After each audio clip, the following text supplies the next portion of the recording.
Hi welcome back to my channel Megha's tasty kitchen. ఈరోజు నేను మీకు ఈ వీడియోలో కద్దుకా హల్వా అంటే సొరకాయతో హల్వా ఎలా చేసుకోవాలో చూపిస్తాను.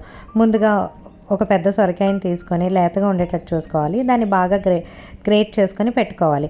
పిక్క అన్నది లేకుండా చూసుకోవాలి. తర్వాత ఒక ప్యాన్ పెట్టుకొని నెయ్యి వేసుకొని ఈ సొరకాయని అందులో వేసుకొని బాగా ఫ్రై చేసుకోవాలి. ఈ సొరకాయ అన్నది పచ్చివాసన పోయినంత వరకు నెయ్యిలో ఫ్రై చేసుకోవాలి. అలా ఫ్రై అయిన దాంట్లో మనం 2 గ్లాసెస్ ఆఫ్ మిల్క్ అంటే ఇంచుమించు 1/2 లీటర్ పాలు ఉంటాయండి. 1/2 లీటర్ పాలు వేసుకొని బాగా బాయిల్ అవ్వాలి.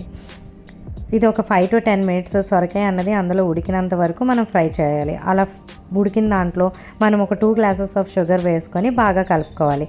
తర్వాత ఇందులోనే కొంచెం ఇలాచీ పొడి వేసుకోవాలి. తర్వాత పక్కన ఒక ప్యాన్ పెట్టుకొని అందులో జీడిపప్పు కిస్మిస్ వేసుకొని బాగా ఫ్రై చేసుకొని వీటిని పక్కన పెట్టుకోవాలి.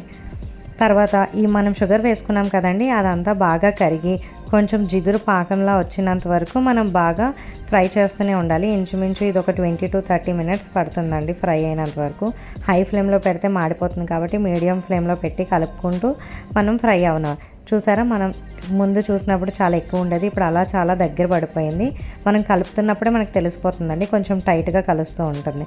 అలా అయిన తర్వాత ఇందులో మనం ఫ్రై చేసి పెట్టుకున్న డ్రై ఫ్రూట్స్ వేసుకొని ఒకసారి కలుపుకొని స్టవ్ ఆఫ్ చేసేసుకొని సర్వింగ్ బౌల్లో సర్వ్ చేసి కద్దుకా హల్వా రెడీ అయిపోయినట్టే. ఎవరైతే నా ఛానల్ని సబ్స్క్రైబ్ చేసుకోలేదో ప్లీజ్ సబ్స్క్రైబ్ చేసుకోండి, అలాగే షేర్ చేయండి.